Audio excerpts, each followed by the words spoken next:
Hi everyone, so quick video all about this tank. It's not really featured that heavily on my channel yet. It has, obviously the fish, been on Instagram a lot. So what's in here currently are my Borneo halfbeaks and chilli rasboras. It's a really lovely little combination. I did try to have in the past these expanded barbs in there, but found they were a bit too boisterous when feeding, and it just ruined the aesthetic a bit, so they got their own dedicated tank in the fish room. And I also tried some better hendra, and unfortunately they never really took to life in my care. Never saw them properly colour up, lose their stress markings, and they slowly just withered away. I lost one here, one there.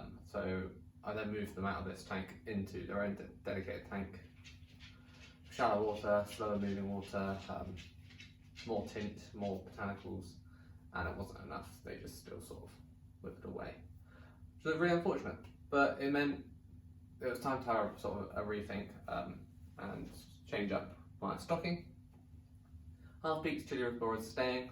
It's also got full of some near Caradina shrimp and Amana shrimps. But the Valentini samurai. Hello.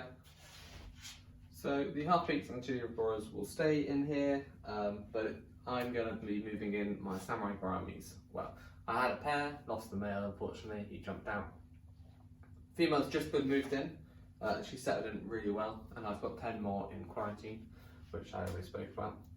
So I'm going to get this tank ready, give it a good clean, take some pictures of the fish before I move the new ones in, because I don't want to be using flash, getting my hand in there too much while they're settling in. So today's going to be all about sort of getting this tank all nice and clean, ready, take some photos when it gets dark. The top tip, just quickly, when you're wanting to take photos of your tank, doing it on such a bright sunny day, it's never going to work. You'll get loads of reflection off the glass. Wait till it's night, get the curtains shut, all the room lights off, just have your tank light on. You'll get much better quality photos. But yeah, that was all really.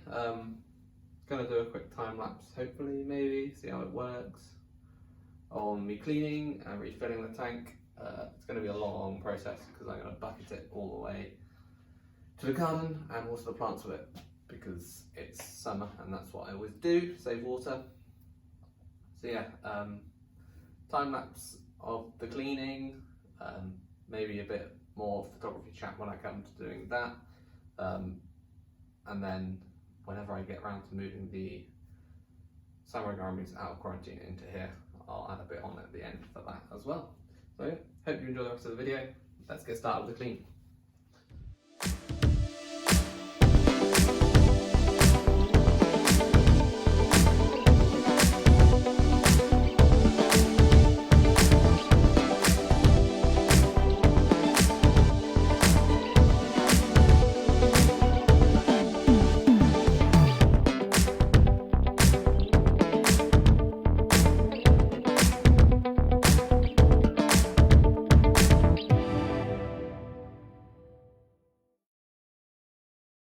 Drained out a decent amount of the water. I've actually got the filter still running. I cleaned the pre-filter down here and wanted to make sure all the dirt got kicked back out before I the majority of the siphoning, so I put the filter back on. And the reason I kept the lights on was because these little guys really enjoy pecking at the siphon tube in my hand while I'm trying to siphon, and as such I need to be able to keep a close eye on them to make sure I don't suck any up.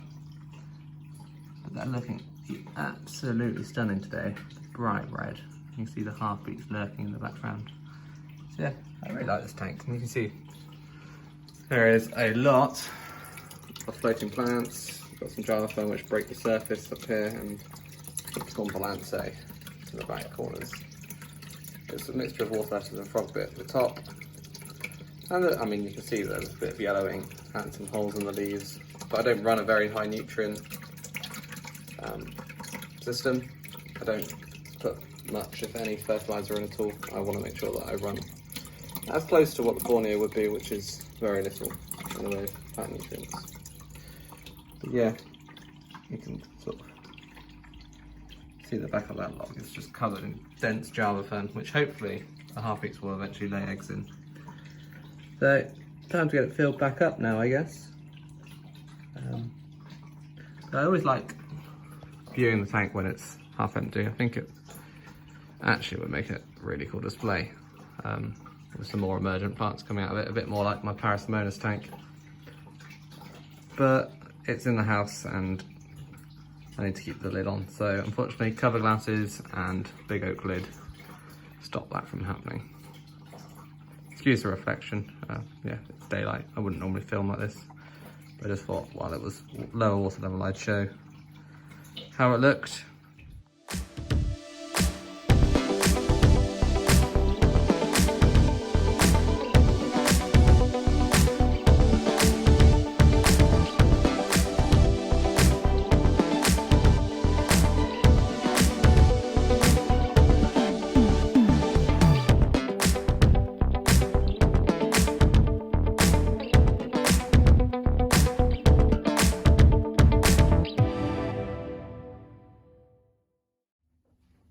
So we've got it all filled now. I'm going to put the cover slides back on, stop all that condensation hitting the oak top and distorting it. I also need to just make sure all these floating plants that get tangled up in this Java surface aren't still submerged, because they'll just die otherwise. Okay, get the cover slides, which I'll put over here to make sure no one can stand on.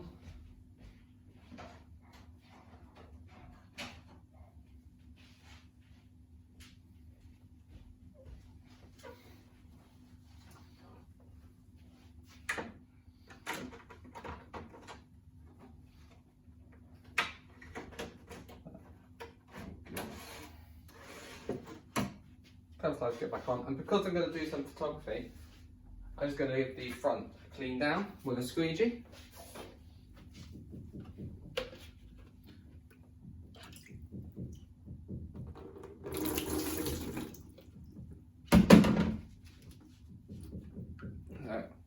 Nice, slightly damp bit of cloth type thing, which I can just run over. Because I live in a very soft water area, I can just use tap water for this and I won't leave salt streaks. If you live in a hard water area, you can use RO or sort of a vinegar will do the trick nicely.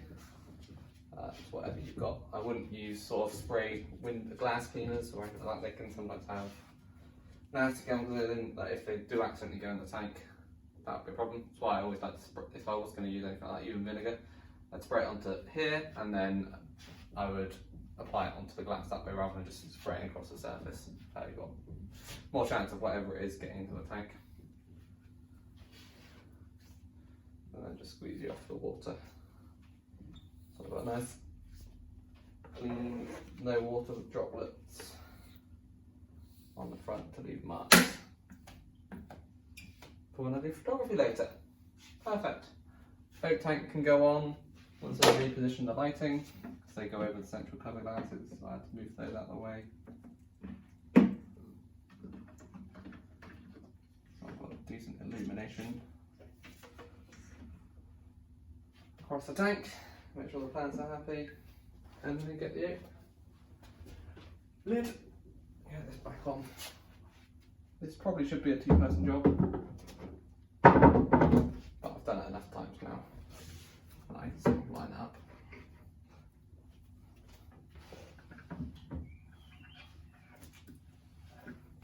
And there we have it. On the end of the sofa, and you can see the bad reflection from there. So this is why I'm not going to do any more filming or photography now. I'm going to let all that settle. I'll come back when it's dark out, and I can, even if I shut that curtain, it will still be a bit too bright in this room for my liking. So yeah, that's the end for now. And we'll continue this video later or tomorrow. So I kind of forgot to record myself actually taking the photos or setting up the camera and the equipment I use, but here are some of the shots I took from this tank. These are the chilli rasboras that I've got, looking really bright. I honestly can't quite believe how colourful these fish got since I got them. I've never had them before, and they're never quite looking this good in shops. And then this is the original samurai gourami that I've got. She's a firm favourite of mine, and her colours always just absolutely pop. Really looking forward to her having a dominant male in the tank to show off to again, because their displays when they were doing that were amazing. So today's the day that the samurai gouramis get moved into this tank. They're in a bucket here with some enrichment just to keep them a bit more settled while they are acclimatised. Just moving a little bit of water across from the main tank into the bucket. The parameters should be fairly similar. They will get the same source water, and actually the last water change I did, I took some of the tank from this water from this tank across and used it into the quarantine tank, so it should be pretty quick and smooth. So yeah, hopefully they settle in well, and yeah, that's about it really, not much else to say. Just really excited to really see how they settle into this tank, and let's see them colour up. So I'm just releasing the first net of fish in, and you can see a few leaves and botanicals falling out of the net as well. I added these to the acclimatisation bucket just to give them somewhere to sort of hide and make them feel a bit more secure. A plain white empty bucket is quite a stressful environment for the fish, so I always like to put something in there for them. And I was going to add these botanicals to the tank anyway, so it just made sense to use them before putting them in. But yeah, straight away you can sort of see the fish are, although quite pale and not really coloured up, they're finding somewhere to sort of seek a bit of shelter. And straight away a lot of the juveniles found the original female and have formed a little group to the corner of the tank. This is the end of the tank that I generally feed, and this is often where she is found, so hopefully this will allow the others to sort of follow suit and start sort of feeding really well even after being transitioned. They were eating dry food in quarantine, so I don't actually expect there to be any issue here. They should settle in nice and quickly and start eating. So yeah, just gonna wait and see how they do, and hopefully get a really nice, attractive group of samurai gouramis finally. Hope you enjoyed the video. Look out on Instagram for some photos of the progress of these guys colouring up. I'm sure I'll post them a lot once they've settled down and I can take photos of them. If anyone else has a nice group of these, I'd love to see your photos, your videos of them, and any tips for breeding. Not that it's the aim, I just want a nice looking display and to have happy, healthy fish. But if they happen to breed, then it's all the better really, isn't it? So yeah, thanks for watching.